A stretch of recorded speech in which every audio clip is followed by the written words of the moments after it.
here we are again, and it looks like one of our biggest crowds. I figured it probably would be. This is good. Is that working? First of all, I'd like to introduce my mom. Mary Carter's here. She's an RCA person from World War II. By the way, while I'm at it, how many people there worked for RCA at one time or another? Wow. I'm not surprised. Also, my wife Paulette's here, and my bevy of cousins over there that are always here. Yay, there they are. Yes, and also the class, Bloomington High School class in 1964, supports us a lot. There must be 15 of them here, so that's fantastic. To begin with, Susan Dyer would like to make a few comments. She's the director of the History Center.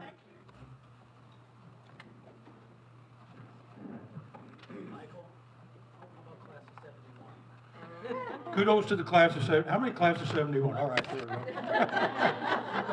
That's good. Are you going to introduce him? Yeah, I'll introduce AJ. Okay, Michael is going to introduce AJ for us and tell you all about him. But I also wanted to show off our new publication. Our cemetery committee has put together this lovely book all about the cemeteries in Monroe County. It is available only at the History Center for a mere $18. This is a phenomenal deal. And it's really nice. So I wanted to let you guys know that because it's not available anywhere else yet. And I can pass this around if anybody would like to take a look at it. How many copies are available? Have you got plenty? Well, we've got about 50 copies right now. And as soon as we sell those, we'll do another printing. For the same price? Yes. Yes. Their goal is to make the money off what they spend, because that's really what it costs them to print this, and then they're going to do another printing with that money. So, thank you for that, and with that, I'll let Michael introduce. Were you going to talk about the display at the History Center? He's he's going to tell you about the exhibit that all of this is based on, and so here you go. All right, thanks, Susan. Oh, and also, the Minister of Propaganda is George Carpenter. And he needs to make a few statements here. You know? Nothing that could be held against me. I would like to introduce my mother, but unfortunately she's not here. She had an appointment 20 years ago in heaven, but she was a nurse at RCA. So, you know, she was, Maxine Carpenter was, I'm sure, very near and dear to your hearts and you to her. I'd like to introduce my wife, Mary Ann Carpenter. Yeah, and I'd like to thank you all for coming. This would be kind of an empty presentation if you weren't here. I'd like to thank the Legion and the volunteers, our servers. Please be generous with them. It's not easy preparing a lunch for all of us. Be generous as you can. And always, my favorite people, cats, come here. Sorry. They're going to have a presentation, I believe, in April. Mike, is that right? Yes. I'm looking forward to seeing that. And for those of you who would like to be on the email distribution list for the History Club, please see me after the meeting, and I'll put you on the list. And one last thing. Since people are selling things here today, I'm Vice President of the Monon Society. And we have our year calendars with us. We have 12 months of Monon here in full color. $12. We'll be glad to see you after the meeting. What's that? That's $1 a month. That's $1 a month, right. Now, if you decide to become a member, basic rate is $50. I'll give you this one with no extra charge. I've got plenty. We'll also have them in a couple weeks again for the next meeting. That's all from the propaganda department. Thank you for coming.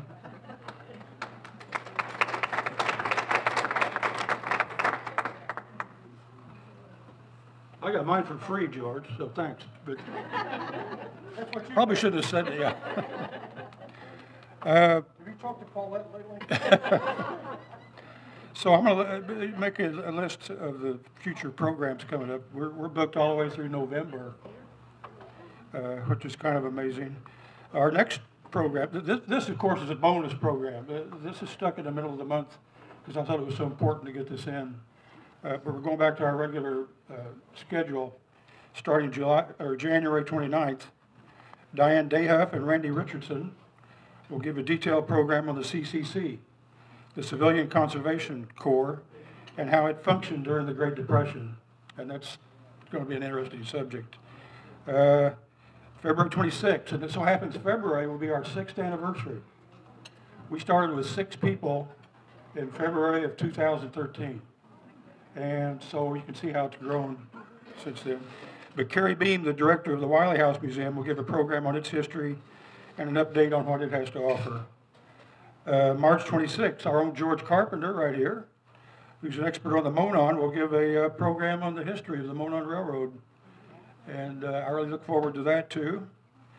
Apparently it's going to be a little bit different. It's got some, what, sound with it or something? Yeah, and I'm going to be talking. Oh, that too. I could say, well, okay. April 30th, Michael White of Cats TV will give a program on the history of cats and the many ways it serves our county. And like George says, I don't know what we'd do without cats. It made a real difference when we got them to come on board. May 28th, local historian and author Dr. James Capshew will give a program on the life of Herman B. Wells, about which he's written a book about Dr. Wells. June 25th, Brad Cook of IU Photo Archives will return to show more vintage local photos from the huge collection he has. July 30th, Christine Friesel of the MCPL has found a lot of information on the local Underground Railroad, and she's going to share that with us. I just talked to her the other day, and she keeps finding more information from somewhere. August 28th, John Summerlot will return to give a program on Indiana University and its military history.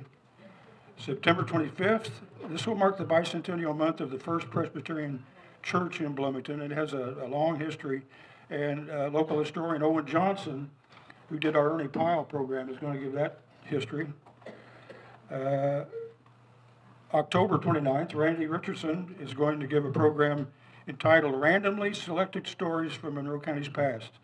She does it's from the blog she writes for the Monroe County History Center. These stories are fabulous pieces of history.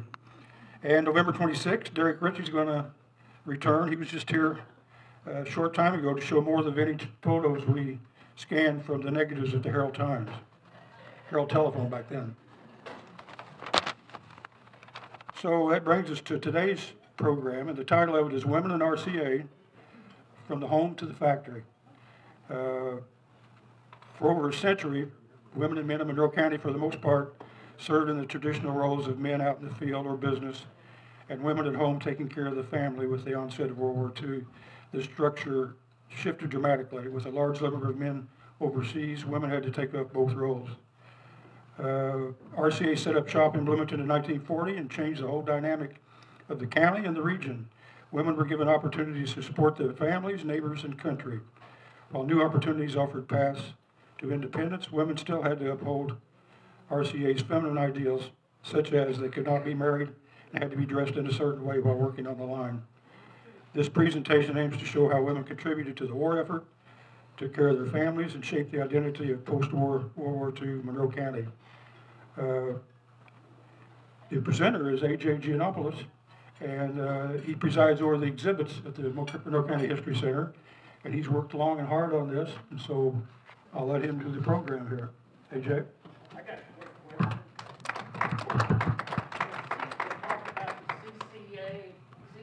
When is that? The 29th. This month.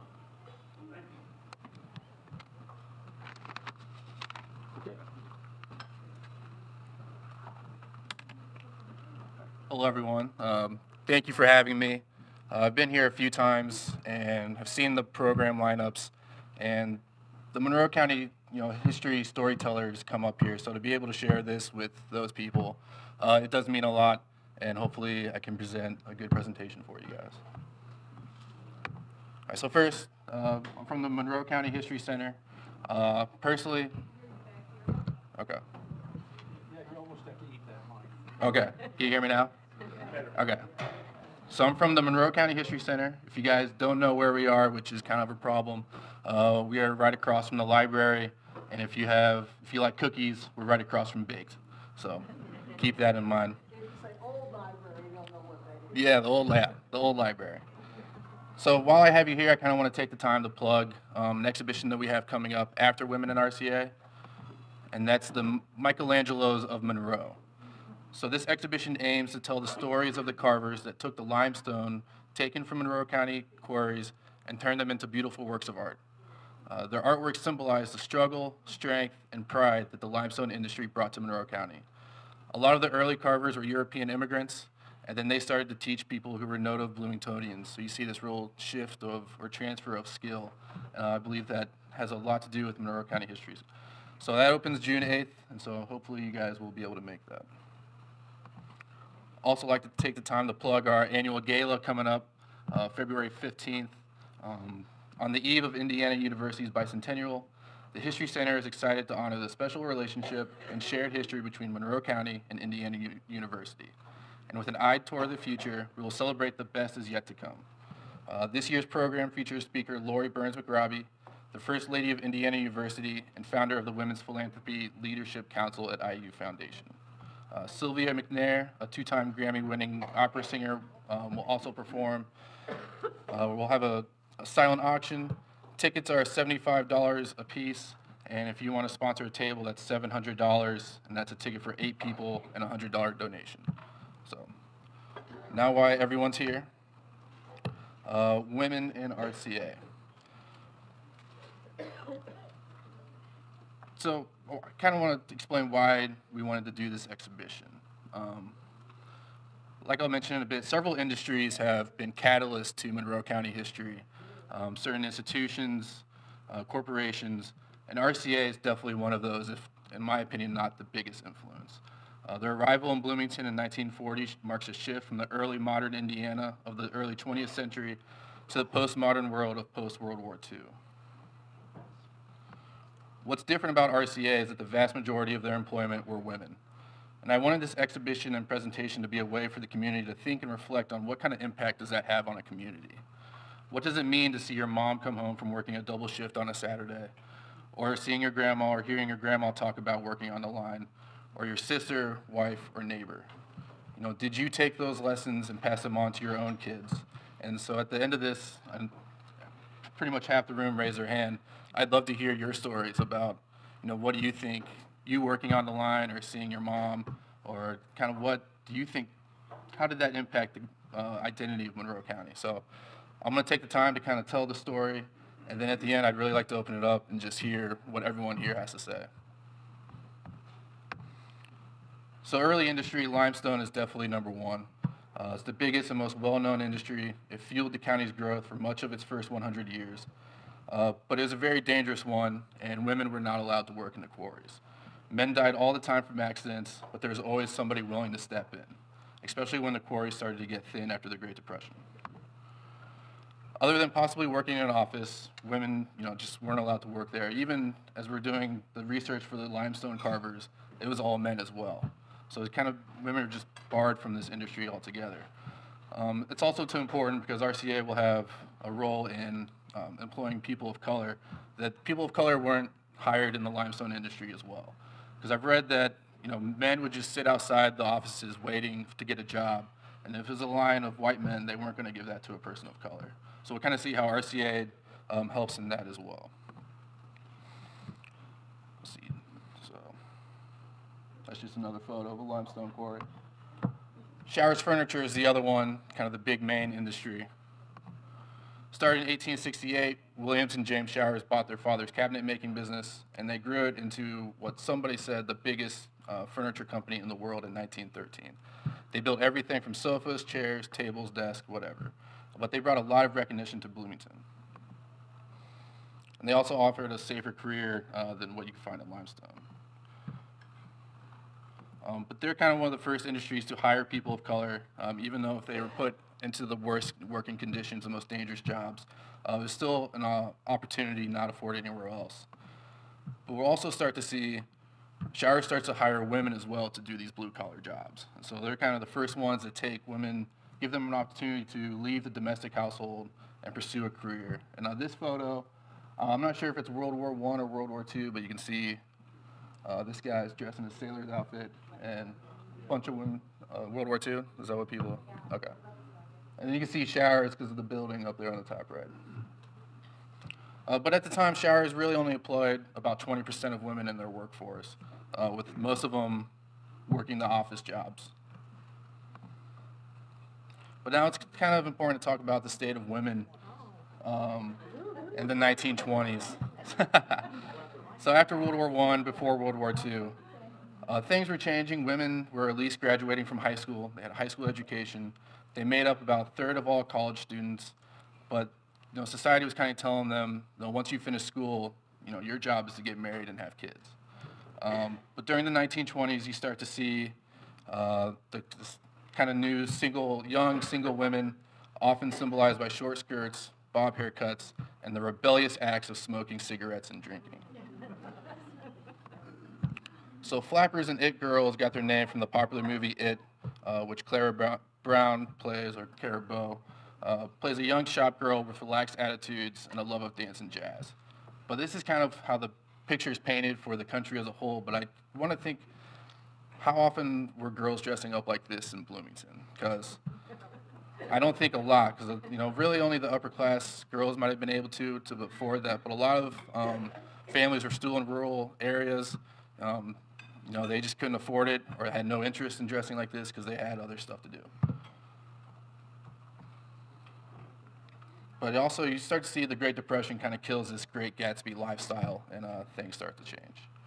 So now let's get into RCA in Bloomington.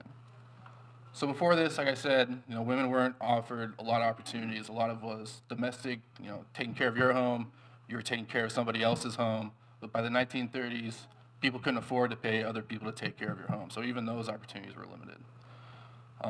For a lot of people who've read Jeff Cowie's book about RCA, he quotes, "Even in the late 1930s, Monroe County had an unemployment rate above 40%, one of the highest foreclosure rates in the state, and one of the largest percentages of people dependent on relief in the nation. But everything started to change in August of 1930, not just for women in the area, but for Bloomington and Monroe County as a whole." The Bloomington Chamber of Commerce received a phone call from two mysterious men who said they represented a company interested in starting a plant in either Indiana, Illinois, or Ohio. And I've read that they were thinking about Bloomington, Illinois, too. So that's kind of an interesting little note. They refused to reveal their names or the company they worked for, but they got the answers they needed, and they hung up. In February of 1940, only a few months after Hitler and Nazi Germany invade Poland, and right about the same time they invade Scandinavia, a group of men came to Bloomington to close a deal with the Showers family for a building they would later name Plant Number 1. By June, the first Nipper radio came off the line, and by August, 4 assembly lines were in production, and they had surpassed the 300,000 mark. RCA kept growing, and by April 1941, 8 lines were in operation. So they first started making the Nipper radio, which was like a tabletop radio, but then they eventually expanded into automobile radios and amplifiers. But then everything changed December 7th, 1941. The Japanese bombed Pearl Harbor, and the next day the United States declared war. And without RCA Bloomington, without their impact on the war, things could have gone differently, and I'll explain that a little bit later. But before I go into wartime production, I think it's necessary to start the story of women in RCA. Women were coveted for electronic work because, this is sexist, but they had smaller hands. People felt that they were more suited to monotonous, repetitive activity. So I didn't say that. I read that. But it's a much more complex relationship that I know this presentation's only going to kind of scratch the surface of. And I want my presentation to spark questions, so don't look at me trying to answer anything. So RCA presents this avenue for women in the region to pursue a job outside the household. But RCA also knew exactly why they came here. And that's exactly why they came here, is because they knew the women here didn't have any other opportunities. So when they knew they had this kind of power, they held this power for a little bit, and they did this through wages, working conditions, and kind of other stuff that I'll go into. And as we start to look at the photos of the women in the factory, they're kind of blurry, but pay attention to how well they're dressed the first 10, 20 years. And then later you'll kind of start to see how relaxed they get. And that's kind of the shift between, the first generation of workers that hired in 1940 to the 60s and 70s, and kind of, things kind of change. The women that made up early RCA workforce came from a variety of backgrounds. However, many were born and raised in Bloomington, while others moved here because their parents might have gone to school here or had a job somewhere. I've read some women moved from the Camden, New Jersey plant, but I don't think that happened. There weren't a lot of people who did that. I also kind of want to bring this up, kind of the buzz and excitement that had to go through this town when two mysterious guys called the Chamber of Commerce saying they want to build this. Because my first museum job was in a small town in West Virginia, and the way the news spread there was so quick. And so I can only imagine small town Indiana, if someone got a rumor, how exciting would that have felt back then? So that's just something to think about, especially in today's age where that would have been put on Twitter or would have gone around on Facebook in a heartbeat. Women were hired in small amounts in the beginning, but as demand grew for RCA radios, so did the demand for employment. So this period between the plant opening and the plant transitioning to wartime production is quite fascinating. Most people in Monroe County had never been to a modern factory. Showers might have been the closest thing, but even that was kind of primitive. Like I said, a lot of people were rural families living on farms who haven't really come to the urban area yet. But now, all of a sudden, girls about to graduate high school and turn 18 weren't reserved to the path of marriage. This blessing also presents the barriers and constraints that RCA placed on women in the beginning. So we kind of go into that. Prospective female employees had to fit this requirement for high-class feminine labor. Women had to be at least 18 with a high school degree, dressed like a woman, couldn't be older than 28 or 29, and had to be single. So this is also another interesting point, that a lot of women got married anyways, and they would try to hide that in the community. So I don't know how they did that with just watching my sister get married and sending all the invitations out and save the dates. It had to be an interesting thing to try to do. But this would also start to change in 1942 when more men are going overseas, production's getting ramped up, they need more labor. So in 1942, if you were married, you could work at RCA. So also going to go into this, employees had to be within certain height and weight requirements. I haven't found exactly what those are yet, but I think it'd be interesting to see. High moral character, and then they had to pass a physical exam. So when Jeff Cowery wrote his book, he interviewed 9 women who worked in the very early years, and they all had something to say about this exam. What did he say? So Jane Chestnut, who was among the first 25 people hired at RCA, commented how embarrassing the physical exam was since they didn't have a female doctor and they were all required to wear a gown. So also think about that in today's terms. That would never, ever fly anywhere. All right, so this is why RCA chose Bloomington, though. When they were in Camden, New Jersey with their plant, they hired a lot of women as well, but those women went from a stage of being grateful to have a job to kind of realizing that they deserved more. And when RCA picked up on that, they said, oh, we'll go somewhere else. And so they found that labor pool in Bloomington, because like I said, women just didn't have the opportunities, and when RCA came, they saw this avenue.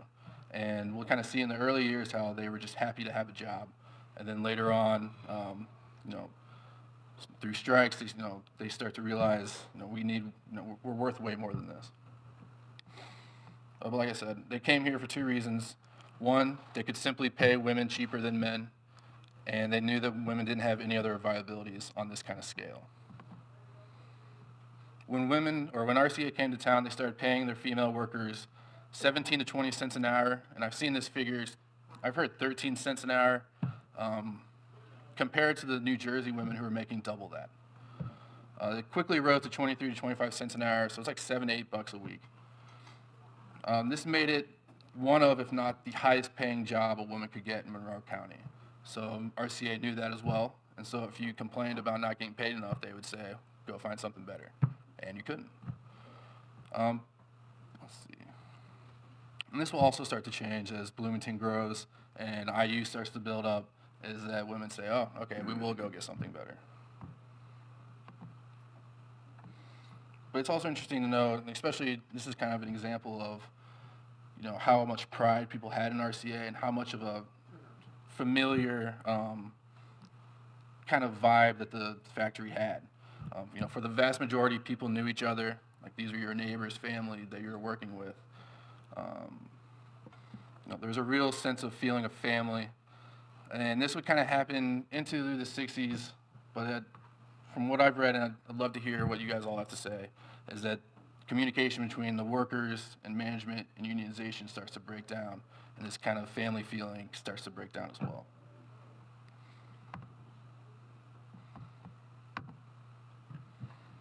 All right, this is just another photo of, this is a great example because it looks like they're just kind of part of an advertisement, but I'm about 99% sure these women worked on the line. So you look how dressed up and nice, you got floral dresses, hair's up. Just kind of this complex contradiction of they have a job, but they're forced to look and act a certain way. But RCA in World War II. Since RCA's formation in 1919, they've had a very close relationship with the Navy. RCA started as a merger between GE and Marconi Wireless Telegraph Company. But when the government found out they were trying to do this, they had to intercept because Marconi was the only people or only business that had control of transatlantic communication. And so when they found out that Marconi's owned by Great Britain, they didn't like that. So they got in, the Navy kind of joined, and through several conferences, RCA was incorporated October 17th, 1919. By the time the RCA plant produced its first radio on June 17th, 1940, the world was at war, and it was only a matter of time until the United States entered the conflict. I've read both. I've read 1 month before Pearl Harbor, and I've also read 1 month after Pearl Harbor. RCA engineers and scientists gathered for a conference in New Jersey to discuss new emerging technologies. 10 months later, in coordination with the Navy's Bureau of Ordnance and the Office of Scientific Research and Development, Madam X is put into production at Bloomington. This highly secret project, second in secrecy only to the Manhattan Project, was powered by the labor of women. Before I talk about the people responsible for building the fuse, I'd like to talk about the fuse itself and the impact on the war. So I don't think maybe a lot of you have seen this. Maybe I haven't seen this anywhere. This is the actual fuse and the parts. It's about the size of a milk pint bottle. And this is a radio-controlled proximity fuse known as a VT fuse or a variable fuse. It's a complete 4-tube radio receiver and transmitter employing radar principles. Like I said, no larger than a pint of milk, and encased in a cast of a 5-inch shell. So when this is fired, it's put on the tip of a missile or a projectile. And when it's fired, the fuse emits radio waves. As the radio waves bounce against the target, they're reflected back and picked up by the receiver and the fuse. As the shell approaches closer to its object, the returning signal grows stronger until it detonates. So just some notes. The fuse had to withstand a sudden jump in velocity from 0 to 2,000 miles per hour and a spinning rate at 25,000 revolutions per minute. So it's interesting, a lot of care had to go into production. When listening to these interviews of the ladies who worked there from like 1940, 1942, everything they always comment about the working conditions, about how it was so hot and they could only work so many hours in a day. And management didn't really care. They were gonna make them work no matter what. But when this fuse comes along and they have to do a lot of careful environment work with how this is constructed, because you couldn't let moisture get in there. So they had to put air conditioning in the factory for this to happen. But in the summer of 1944, with the Germans bombarding Britain from the air, the VT fuse was put into action. A notable decrease occurred with only 1 out of every 5 bombs reaching their destination. And with the exception of a few high-class military officials and scientists, nobody knew it was the tiny fuse made in Bloomington, Indiana, responsible for this turn in the war. One of the first times it was put into action was in the Pacific with trying to fight against kamikaze attack from Japanese planes. That had a huge, rather than having to be a direct target, all you had to do was shoot it close and it would hit them. So this is one of my most interesting photographs I've been able to find. but just kind of how the impact and what high-level military officials thought. This is a quote from General Patton. The new shell with the funny fuse is devastating. The other night, we caught a German battalion, which was trying to get across the Sauer River with a battalion concentration and killed by actuation count 702. I think that when all the armies get this shell, we will have to devise some new method of warfare. I'm glad you all thought of it first. It really is a wonderful achievement. And this is another quote from Secretary of the Navy James F. Forrestal. Ignore my typo with proximity. The proximity fuse has helped blaze the trail to Japan. Without the protection this ingenious device has given the surface ships of the fleet, our westward push could not have been so swift, and cost in men and ships would have been immeasurably greater. Another quote that I found from the Bloomington bomber says that only one plane out of the group of 13 attacking our fleet off Iwo Jima at dusk in poor visibility managed to get through is considered a tribute to the effectiveness of the full radar control combined with the use of VT projectiles. So as we get into the next slide, while men still worked at RCA in vast fewer numbers, the secret line of Madam X was 100% women. Shrouded in secrecy and designated to a secret room, the production line for the VT fuse was entirely made of women. They were required to sign a non-expiring, non-disclosure agreement forbidding them to ever talk about it. So what's really interesting to me is how they kind of enforce this. So I don't know, I'm sure many of you know who Mary Frances Roll is, who is the HR director, and she has one of these interviews, and she talked about how she was hired by the FBI to watch over, not over people in the factory, but outside the factory. And then she also mentioned how none of her managers knew that she was hired by FBI. So I can only imagine what other kind of agents they had within the factory and outside of the factory. Another way they kind of kept this secret is they didn't tell the women what they were making. After talking with Michael's mom, Mary, who has worked there for a few months, she didn't find out until she was working at Crane Naval Base, and this folder came across that said highly classified. And inside, it was all about the VT fuse. And so she's like, oh, that's what I was working on. Another thing is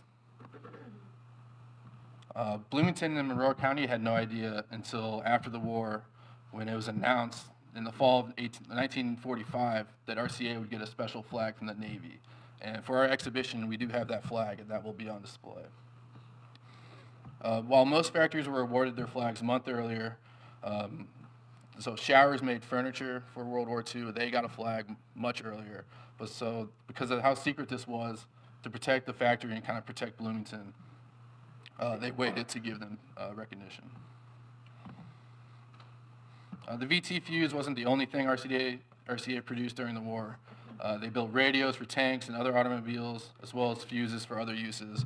And I've read there's a whole bunch of other stuff they made. So this is another interesting about how women had an impact on RCA, kind of in Bloomington. This photograph shows 3 women tending to RCA's Victory Garden. They would grow different vegetables, and it's kind of symbolic of the country being self-sustainable for the war effort. Let's see. Also, I haven't found too much information, but there are all a bunch of little clubs that women could participate in for specific efforts for the war company. I'm hoping to find more about that before our exhibition opens. So if anybody has information about that, I'd love to talk to you. So World War II ends with Japan's surrender in 1945, and RCA transitions back to peacetime production. Workers were laid off about 2 to 3 months so the plant could transition back, but RCA was one of the first, if not the first, in the country to get back to peacetime production. Along with other electronic companies, World War II had brought up a transformation in technology and would play a significant role in the expansion of RCA and other companies. Advances in high-frequency techniques, electronic systems development, and electron optics changed the future for RCA. But what happens when the men come back from war? Yeah, so if you guys don't know, this is Jerry Kisters. I like this photo because in the back it says, "Welcome home, Jerry."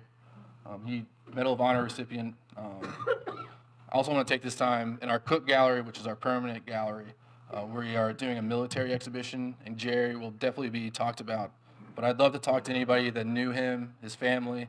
If you have any photos with him, I would love to sit down and talk with you about that. So now the men come back, and across the country, they kind of want their jobs back. So what happens in RCA in Bloomington? Across the country, a sharp decline in female employment occurred, especially in the steel, construction, mine, and oil field machinery, as well as railroad cars and equipment. But it was different with electronics and communications, because like I said, women were deemed better suited for this because of their small hands and ability to sit there forever. So, the U.S. Employment Service in May of 1946 said that women comprised almost half of the total labor force in electronic and communication industries, and the number was expected to increase, like I said, since the employees were considered better adapted than men to this type of work. RCA put in production 8 new post-war radio models, and by 1946, they were done making car radios. But they were starting to ramp up with the invention of the television, and they would explode with that. But what's interesting about this is the volunteer withdrawal of women from the workforce. So a lot of women chose to go back home because they felt the need to raise a family. And I think that's a very interesting part of the story because, not to get too into it, but having a mother there is a huge deal. And so having these women choose to go back is just as important to society as the women that stayed. And so I don't want that to get forgot about. But what's interesting here is that when the women chose to left, their positions were filled by women. They weren't replaced by women or replaced by men. So during the same time period, from about 1945 to 1950, women continued working or they went on to pursue a higher education. So I was able to get some interns to contact some local colleges, see if this was true. So in Franklin College in 1938, 1939, 166 women were enrolled. And then by 1948, 267 are enrolled. Indiana State was 669 in 1940, and then in 1949, it's 913. And then IU at 1940 was 1,898, and then by 1949, it was 8,000. So there's this interesting spike, but then as we'll see in the 1950s and 1960s, it starts to drop again. For the late 40s and 50s, a lot of women were choosing to go back home. But at the same time, culture and society was kind of telling them, in order to be feminine or the right type of woman, that's what you needed to do. And you start to see things kind of reverse towards pre-World War II mentality, where women were expected to get married and they were expected to start a family. And this ambition that, I think World War II showed women what they're capable of, and I think it kind of gave this ambition to see what they're really capable of. But to the 40s and 50s, or by the 50s, society's kind of putting this ambition back on the back burner. But here at RCA, or here in Bloomington, we still had RCA. So that's why I think it's different. While society was telling what you needed to do, this area still had this avenue of independence where you didn't have to follow that. And it was still, very accepted in this community because people still had a lot of pride in the people that worked at RCA and what they produced. So during that 5-year period after World War II, women went to college and started having careers. But by the 1950s, the average marriage age in the country was around 20. And I've heard sometimes it gets even lower into the teens. So in Betty Friedan's The Feminine Mystique, which is one of the key feminist texts of the era back then, she talks about how even if women went to college then, they mainly went to find a husband. And when they did get married, they started having instead 2 or 3 kids, 4 or 5, sometimes 6 or more. There's this thing where Friedan argues that, society was telling their purpose was to go to the home, but while they were in the home and they were having these kids, there's still this desire to do something else. And so she calls it the problem they didn't want to talk about, or the problem not to be named. But so that's what I want to hear from you all later is, people that work there, did you feel that? Or through RCA, did you have this avenue for kind of a purpose outside of the home? So just kind of talk about how society was portraying women very idealized. Got the jewelry, hair's done. And this is interesting because this is when appliances really start to take off. And so now the women's job in the home is even easier and they have no reason to leave. They don't need to go to the sewer to get stuff because they have a sewing machine. They have a washer they can do at home. And so now they never have to leave. So Betty Friedan talks about, this is kind of what was feminine back then, and she wrote, "Freed by science and labor-saving appliances from the drudgery, the dangers of childbirth, and the illnesses of her grandmother, she was healthy, beautiful, educated, concerned only about her husband, her children, and her home." While culture was dictating what women should be, RCA was growing and expanding like never before, still employing large amounts of women and still more than any other industry in the region.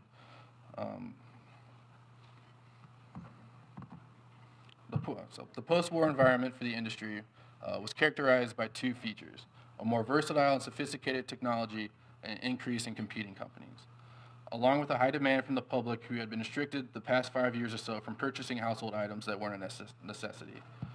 RCA would continue to grow and grow, and when they started making televisions, everything would take off. This is a little interesting story. Much like how RCA was inspired by, or kind of in awe of the modern factory, in 1948 at the Monroe County Fair, RCA had a booth where they had television, and they had television receivers where you could film yourself and watch yourself on TV. So this had to blow people's minds that maybe came into town once a year for this fair, and all of a sudden you can watch TV, this crazy thing of an image on a box. So that's kind of how RCA, this awness that they had that no other industry had, is fascinating. Interesting note, Sarkis Tarzian, an RC engineer, he was also one of the first men to come to Bloomington and start build the factory. This is when he starts his local television station. September 6, 1949, the first black and white television came off the Bloomington RCA assembly lines. A period of growth begins in 52-53 when the plant expands from 255,000 square feet to 425,000, or about 10 acres. During the Korean War, RCA did convert a few assembly lines to wartime production. They started making their VT fuses for the military again, but that military contract quickly went from them to RCA's Cannonsburg, Pennsylvania plant. Bloomington was setting up to begin a major increase in television production. First, I want to talk about, because we talked about showers employing people of color. So RCA did. It's been very hard to find those stories, but the one I do know is, this is Florence Butler, or Fluff Butler, if you know her. She was the first black woman to work in the offices at RCA, which was kind of a big deal because a lot of, like her sister, for example, worked on the line. And when I talked to her sister or brother Jim, he told me how she would come down from the offices with a big smile on her face, and her sister Grace would just kind of be PO'd because she's sitting there on the line sweating, and her little sister's coming down just kind of flaunting it. So that's definitely a very big part of the story that we're going to try to tell for this exhibition. So by 1954, color television assembly was introduced. They made the CT100 equipped with a tricolor picture tube with a price list of $1,000. Commercial production started off slow, but would start to take off when society eventually warmed up to color television. Plant 2 was built in 1965, and by February of 1966, Bloomington was known as the color television capital of the world. So now, as we start to see the women in the factory, notice how there's no sleeveless shirts. It's just totally relaxed as compared to the images of 1940 and 1941. So at this time, RCA peaked with 8,000 employees, with the majority still women. However, a lot had changed since 1940. Women worked at RCA as young as 16 now. I found an article in the Herald Times from 1998 about a woman recounting her time there. Alice Smith Fultz talked about how she started working there at 17, and she was starting to get, I think she either got laid off or the plant was starting to reduce her hours a lot. So she talks about how several weeks before that, she got married to a man who had good pay, good benefits, and when he found out she was losing her job, he told her, like, hey, we're good. Like, I've got money. Like, we're fine. Like, you don't have to work. But the quote in the newspaper says, "But not working is something Fultz isn't accustomed to. She's always been independent and on her own, always had her own money." So this spirit or attitude is what I'm curious to see if, was that amongst the whole community? Was that being taken from the women in the factory and instilling it into their families? And was that going into the community? Because you can go back and there are countless of very strong women figures in history, and I want to see from you all, did RCA have a kind of a part in that? But while RCA was booming with growth because of their TV production, it wasn't that smooth inside the factory. This was a turbulent time in terms of unions and strikes. Also, like I've said before, other opportunities were opening up for women during the 60s and 70s. RCA found itself no longer to control its female workers like it had in the past. They couldn't carefully select their workers anymore, and they also found it hard to hold leverage. In order to satisfy the market's demand for labor, RCA loosened their restrictions to girls 16 to 35, just with an interest in working in the plant. That's all it took. Mary Frances Roll, head of human resources, would often travel throughout southern Indiana, recruiting girls in high schools. Women and men were no longer attracted to RCA solely on the premise that they paid the most, and that was the best opportunity they could find. So, and I'd love to hear from you all again. The 60s and 70s marks this shift from people who are just happy to have a job. Now, they start striking from 64 to 67. They want better raises, insurance benefits. They start to see what their labor is really worth. So they do strike, they get these increases, but it's just used to cover the deepening issues of poor working conditions and the growing distance between workers, management, and union leaders. But Jeff Cowie makes an interesting point in his book about how the older women still in the factory overwhelmingly voted yes for these terms because they knew RCA was the only place that they could have a job or a career. It was kind of too late for them to start over in another one, and so this is really symbolic of this early generation still just happy and appreciative of this avenue of independence. So he wrote, even during the boom times of the early 1960s, employment at RCA served as a lifeline to the middle-aged woman whose only other choice would have been the non-union circus Tarsian. RCA was still a place for their career and independence. In 1966, the workers strike again and come up with a list of grievances, and the issue of women wages was at the top.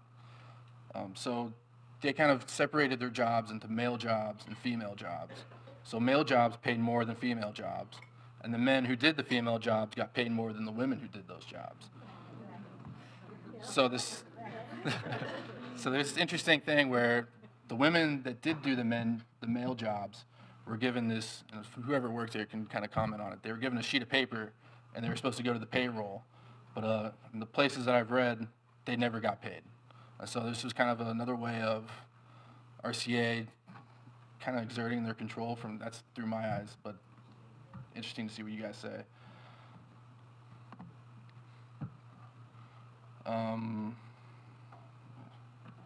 That's just another photo of the factory.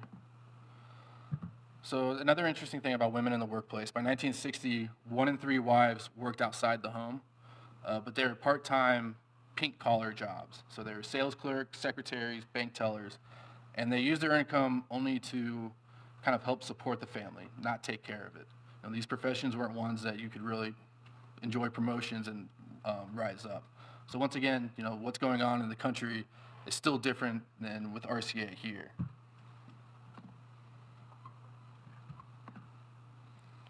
So in 1968, after a lot of unrest between the workers, management, and union leaders, RCA laid off 2,000 workers, most of them women who worked the labor-intensive assembly line jobs. So now we start this until they closed in the 90s, this shift of production from Mexico to other plants across the country. Because now we see what happened in New Jersey with, this attitude or feeling of just grateful to have a job to wanting more is happening here. So RCA says, oh, we'll find another place where they'll be happy to have a job. And so that's why they go to Mexico. But now that I've told this story of the emergence of RCA and the workers that fueled this factory, I'd like to hear from you all, what kind of impact does this have on the identity of a town? Is there something to be said about RCA's influence on Bloomington? This town has had a history of incredibly strong women in politics, business, academia, and so on. When the rest of the world was telling women they had to be a certain way to fulfill their role in society, here in Bloomington and Monroe County, our culture was telling women something completely different through RCA. So now I'd like to take time to open it up to you because I am fascinated to hear all your stories. So. Thank you. Thank you.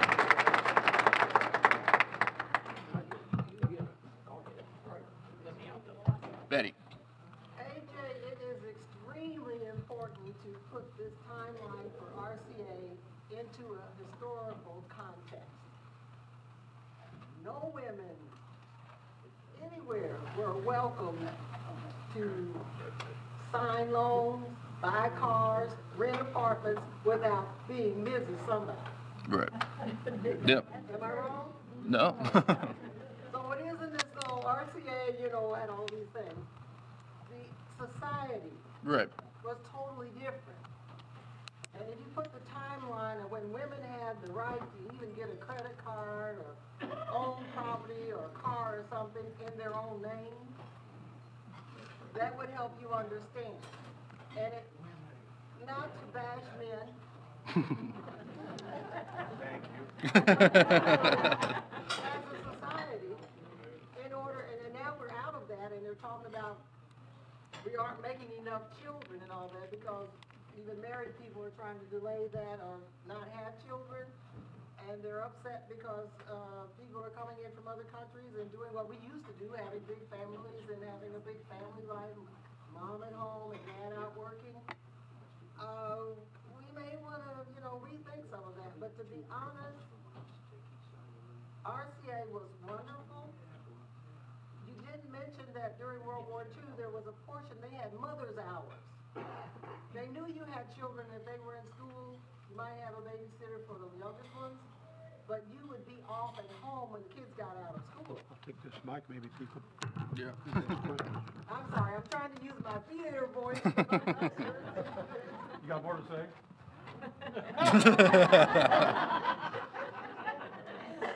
I'm sure I've talked too much, but I think it's extremely important when we're talking about RCA to also understand that there were a number of women, though RCA might have been the largest or one of the largest employers of women.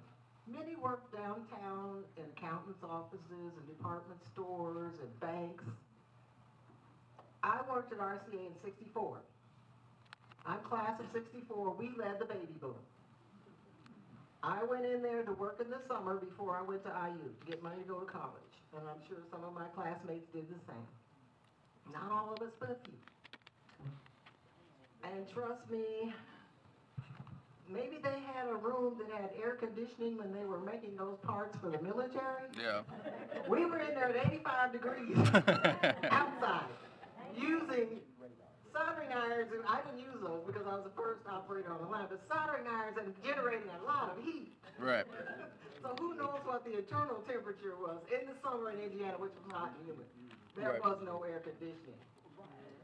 I'm not sure when they put it in. I know it was sometime after we passed through. So it may have been, I don't know, late 60s, early 70s. I have no idea. Halfway through the 70s, the plant was air conditioned. So, you know, that skews that is just a little. Yeah. Because when you said air conditioning, I thought, what? But no, if you put it in a historical context of what women across America were doing and the lifestyle of America at that time, it helps adjust some of the things that you said to a reality. Women wore clothes that were really revealing and what have you, not because men demanded and refused to allow them to work if they didn't. If you were a decent woman and not wanting to be a woman of the evening, then you dressed a certain way. And we used to have home economics in high school. You learned how to sew. I noticed a lot of those women, I'm sure those were dresses they sewed themselves, you know? Right. The kind of money they were making, you know, you weren't buying a lot of store-bought clothes. I think, yes, they put the lace and they fixed it to be really nice, and they probably sewed as well as any store-bought clothing. But all of those things give a context to this. Now, when I was working there, yes, the short sleeves. The only thing I hated was the men could take their shirts off and be in undershirts, and here we were. Not that I was wanting to take any more clothes off. wasn't going to happen. I remember at IU, I was in a chemistry lab, Bunsen burners and all of that, and hot as blazes. It wasn't air conditioned back then. And all the guys were here with nothing on their tops, and here I am. Not very many women in the chemistry lab with me. Anybody else have some comments?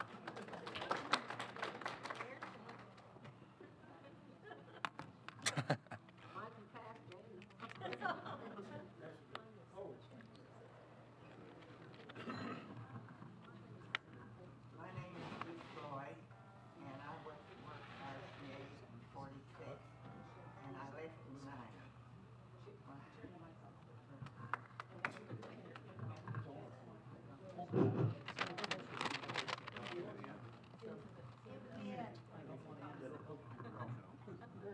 And I had in almost 45 years, so anything you want to know about RCA, ask me. I gotta say, it was a little intimidating to give this presentation in front of everyone that worked here, so I'm sure we'll be talking soon. I mean, I was in a lot of different classifications. And I know about some of the clubs because my husband worked there, and I think he went to work there in 44, and he belonged to just about every club. He was a very good bowler, and he was in bowling club. He played horseshoe. He was on the baseball team. Anything else they had, I think he was in it. But at that time, we wasn't married until later on. That's where I met him at. Oh, nice. And he was on salary. And, I don't know. RCA put food on the table and shoes on the feet, and I retired with a real good retirement. There we go. Oh, and it was so hot down there that they used to wet paper towels and put around our neck No. and everything. And we'd stand up probably 10 or 15 minutes before break time or lunch time so our dresses could dry. They got wet. But of course, in the summertime, they got the place you could wear shorts, and we appreciated that. Anyone else?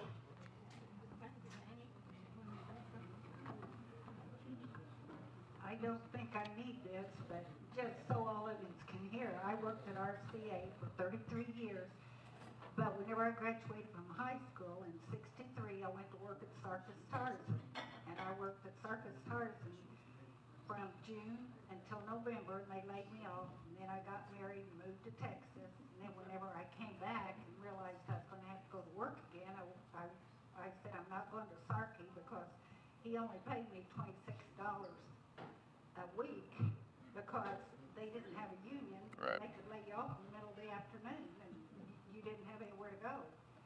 So I went to RCA and I hired in on nights, and like Ruth said, we didn't have any air conditioning. It was hot there. And whenever I started in there, I had nightmares from working on this. It was at the end valve, and I had 7 solders, and I had to crimp, and I had to take an air gun and put a tuner on it. And whenever I'd go home at night, I'd have nightmares because I could just see them falling off the end of that. But unlike Ruth, they was good living. But whenever the plant closed in '98, I still had not made any more than $10 an hour, and I worked overtime a lot of times. Wow. So, and my husband worked there too. He worked there 33 years also. And that's all I have to say. Oh, thank you.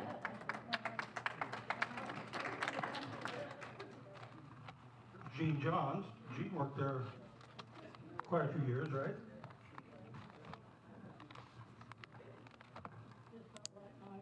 Can you hear me?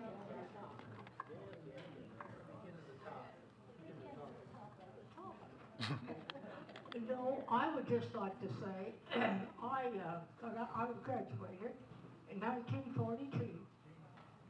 work at RCA, and I was in the engineering department. Sergeant Tarzan was the chief engineer. I just don't think, and I don't think I thought about it that much either, but the invention that he did, because he invented that VT fuse, and if you can imagine, just stop and think what that did, it just zeroed in those bombs right on their targets. What an invention that was. It was very secret.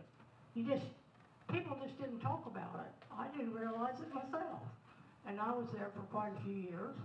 In fact, I worked at RCA 2 times. But in between that, I went to work with Sergeant Tarzan. He was a very special person. Very easy to get along with. Very, very smart. He was from Romania. And when he started his business then, many of the engineers and draftsmen that worked at RCA, they followed him. So when I went to work there, I knew an awful lot about the history of Sarkis. And but that was a tremendous, tremendous invention, and really helped to end World War II. Yeah. It was really something, and he was a great guy. I got a question.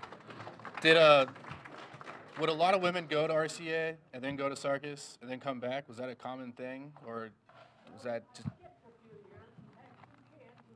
Right. I mean, because you noticed, you commented how you went to RCA and then came back.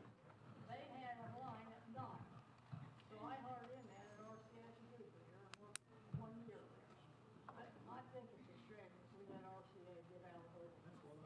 I think too many people work there their whole life, really.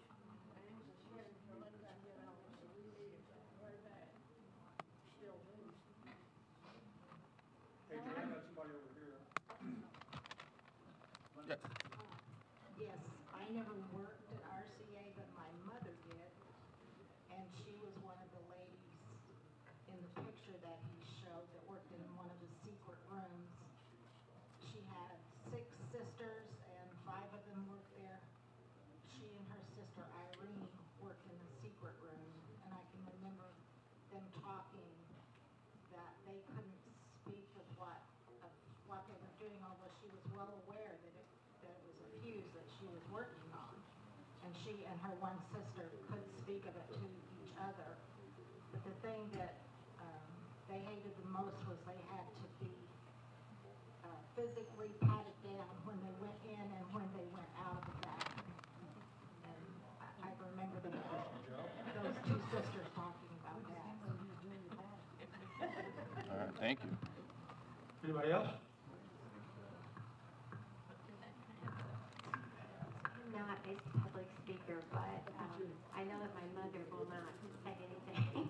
My mother, Peggy, sang one, and she was actually worked in the secret room back during the day, and they didn't really know what they were working on other than it was something for the war, and they weren't allowed to say anything. I'm sure Mom will elaborate on that, and I don't know a whole lot, but, and then Margie, her dear friend is also 91, and she worked at RCA as well, so. Anyway, just kind of wanted to give them, because that's really a neat part of history. Right. Yeah, thank you. Anybody else? I don't think you worked there, did you?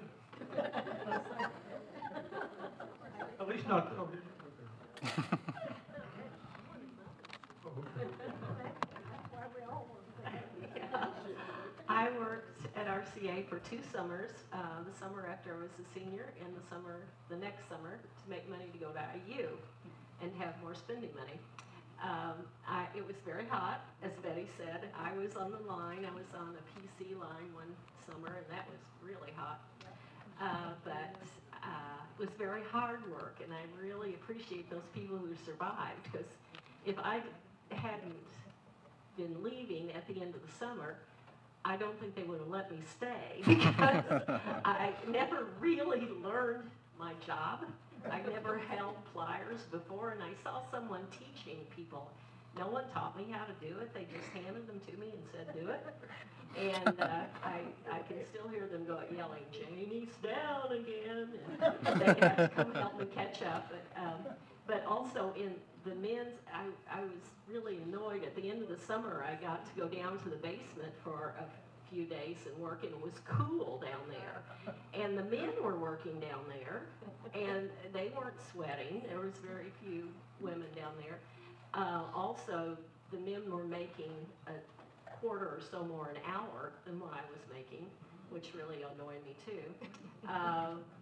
They didn't have they didn't tell us what to wear, but my dad was he worked at RCA. He was tool and die maker and was in administration part of the time, and then ended up being president of the union before he left. But he kind of was looking to see what I was wearing, and my mother said one day I didn't dress up too nice, and she said, you have to dress better than that because everyone knows you're Norman Shields' daughter.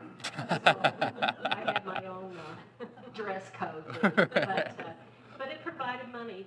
I would have gone back the third summer, but maybe it was because of the strike. They didn't hire college students that summer on the line, so I didn't get to go back. But I got my degree in education, and I never went back to factory work either. Yeah, I don't blame you. What year? It was the summer of '64 and the summer of '65. Yeah. My name is Lucille Ritter Hedrick, and I went to work at RCA in the summer of 1944. And I worked on the high school line. And like this lady said, they had mother's hours. They also had student hours. People who went to Bloomington High School, I didn't. I was out of the county. But the young people who went to Bloomington High School were offered the job to go to work after they got out of school, 2:30 in the afternoon until maybe 4:30 or something like that. But it sure helped me out a lot. It was a wonderful place to work. What were mothers at? Now she knows what. The mother's hours, they needed more workers. It really increased the rate of what they needed for World War II. And so, you just have a certain number of people available to work. They came up with mother's hours, wonderful idea on the part of someone in personnel office, I guess, what we call human resources now, to get more people in. And so you could get up, get your kids' lunch boxes and everything ready, send them off to school or to the bus, and then you would go to RCA, and you would be back home when they came home from school. So you were home by 3 or 3:30. And that's what's called mother's hours. Otherwise, you'd work till what, 5, 4:30? 4:30, yeah. I worked the night shift the summer I was there in '64 because it did give me, what was it, 15 cents more on the hour? Something more on the hour. And one other point I'd like to make, not RCA, but my understanding is that showers during the war converted from furniture to making caskets, and that's why the military gave them that award. They made the I haven't read that. Yes, Okay. yes, it was a casket. And then they converted back to the furniture after the war, and then they had problems, and they, was that Stork baby furniture company bought them out, and then it just kind of went away. Right.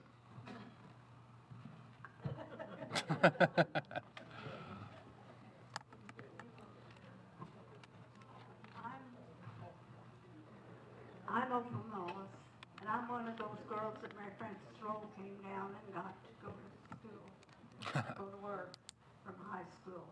I was 16 years old, and I graduated and went to RCA to work during that time.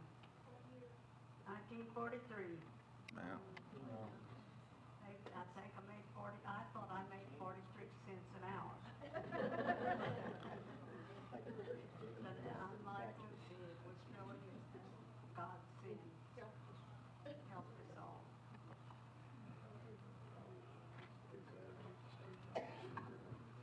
Now, my mom worked at RCA in 1943, 44, and she tried to quit, so just tell them what happened. I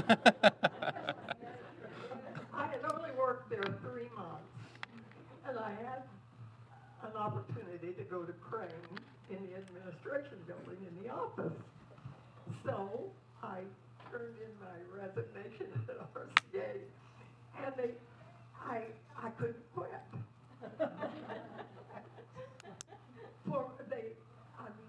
You had to work there so many weeks before you could quit at that time, because it was a secret. That's when they were doing the fuse and all that. And but anyway, I did quit after it was about 3 months, and went to work at Crane, Right. which was also a war effort. Thanks.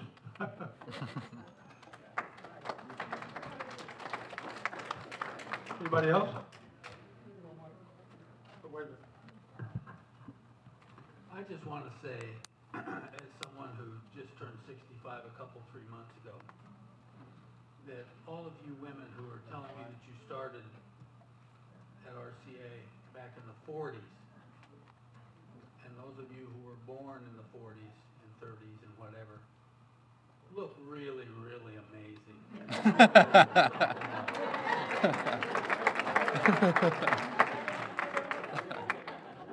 George?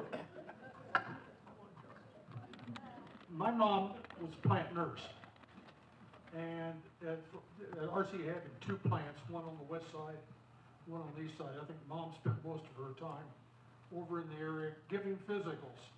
And I had no idea until you were talking about how thorough those physical examinations were. And I think they had like 4 or 5 nurses working at any one time, not only responsible for giving physicals, but should an accident happen on the line, they had to go out with a wheelchair, and some of the men they had working there were as big as I am, and they had to hustle these guys up into a wheelchair or call for a city ambulance to get them hauled out of the plant. And on occasion, some of the patients didn't make it. They had heart attacks on the floor, stuff like that. But one of the things, looking at this line, that amazes me now, that an OSHA inspector would have apoplexy, looking at what's going on there. No safety glasses, no gloves, no hearing protection, no protection from shattered glass. Did many of those tubes break? Yes. Because they look like they would be very explosive when they went off. And the testing department, I remember the components that they didn't make it through the test, they would take all those circuit boards and send them to IFL's junkyard. My dad would go up there and buy them for a penny on the pound. They'd take them to our house, and I got to take the resistors out of them. I don't know what he was going to do with them, but we had a collection of resistors and everything at the end of it. Yeah, but RCA was the core, one of the core companies in Bloomington with that, and with Showers, later with Westinghouse and General Electric, Otis Elevator. Bloomington was a manufacturing town, and that it has changed over enormously over the years. Well, I'm certainly happy that the ladies from RCA came to join us today. And we look forward to seeing you again in, a couple of weeks, Mike? We've got another presentation. This is what I call intersession. Mike calls it a bonus round. Typically, we try to have those sessions, it's got backwards this time, that relate to Monroe County and those who don't, like when we went to talk about West Baden or Spring Mill State Park. Those places aren't necessarily attached to Monroe County, but they're very central to us living in this community. Yeah. With that, before I hang up, remember the Monon. All right. Looking forward to it. Thank you. Here's Mike. Vern? Yeah, my mom and her twin sister started working at RCA in late 60s, early 70s. My mother, while she was in a rooming house, the landlady introduced her to my father. And I'm the reason my mom left RCA. She went out on maternity leave and decided not to go back. And several years later, just before they closed up, she went back to work at RCA and was there until she got laid off when they closed the plant. And my dad worked caddy corner from Plant 1 across the train tracks at Griffith. And some of you were saying about no air conditioning. He was there on the dock at Griffith watching a construction crane set the air conditioning units on top of Plant 1 because they couldn't get a regular crane in there, so it was a construction helicopter that had to set them up on there. So, and also Griffith transported a lot of the TVs in and out to Indiana Warehouse next door, again across the street from Plant 1, and also to other locations. And in fact, I was telling some of them earlier before lunch here, my dad had a new co-worker one day in there, and somebody said, one of the bosses said to him, take these down to Burnham in Greene County, which Burnham is the last name of a gentleman who owned a warehouse in Greene County.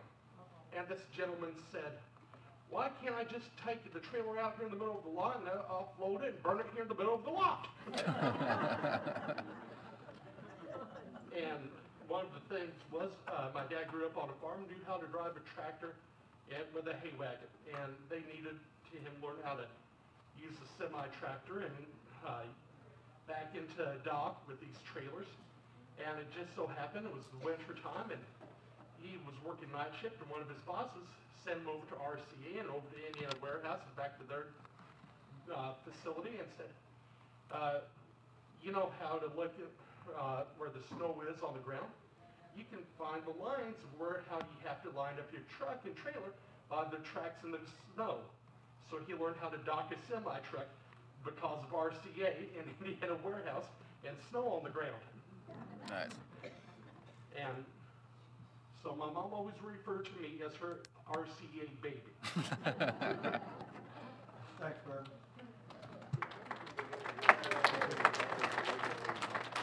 Anybody else?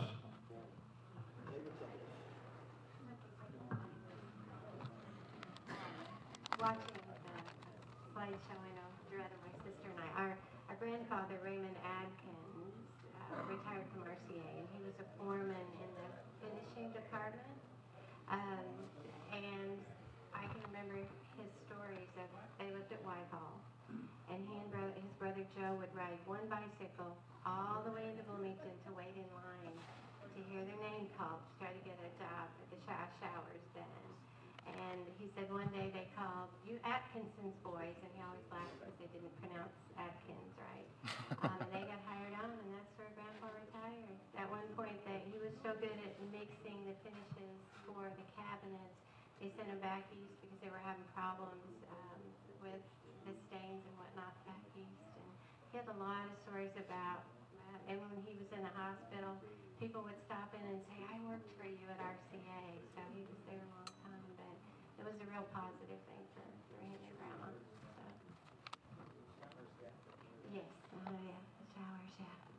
So, anyway, just wanted to share that. I remember hearing that story so much.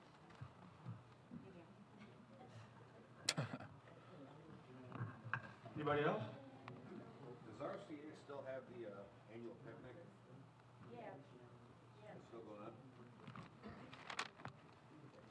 But RCA don't sponsor it, it's the group of people that get together. And it's out at Carter Farm Park, usually in around October the 4th or somewhere in there. Okay, well, thanks for coming, everybody. And thank